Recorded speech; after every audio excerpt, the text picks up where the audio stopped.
नमस्कार मंडळी, तुम्हाला आणि तुमच्या परिवाराला दीपावलीच्या मनपूर्वक शुभेच्छा. दीपावलीला वेगवेगळे दिवस आपण साजरे करतो आणि त्यातीलच एक दिवस म्हणजे नरक चतुर्दशी.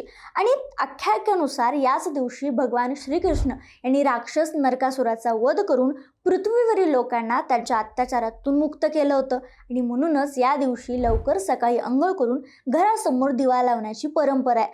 म्हणजेच अंधकारावर प्रकाशाचा आणि अन्यायावर न्यायाचा विजय.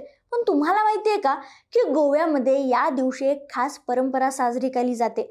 तिथं नरक चतुर्दशीला अनेक गावामध्ये नरकासुराचे मोठे मोठे पुतळे तयार केले जातात आणि त्याचं दहन केलं जातं. म्हणजे अगदी आपण जसं दसऱ्याला रावण दहन करतो त्यानुसार गोव्यात इथं नरकासुराचं दहन केलं जातं. ही प्रथा गोव्यातील लोकांच्या उत्साहात एक वेगळाच रंग भरते. मग कशी वाटली तुम्हाला या गोव्यातील दिवाळीची नरक चतुर्दशीची ही परंपरा? आणि अशा कोणत्या वेगवेगळ्या देशातील किंवा राज्यातील परंपरा तुम्हाला माहिती आहेत? आम्हाला कमेंटमध्ये नक्की सांगा.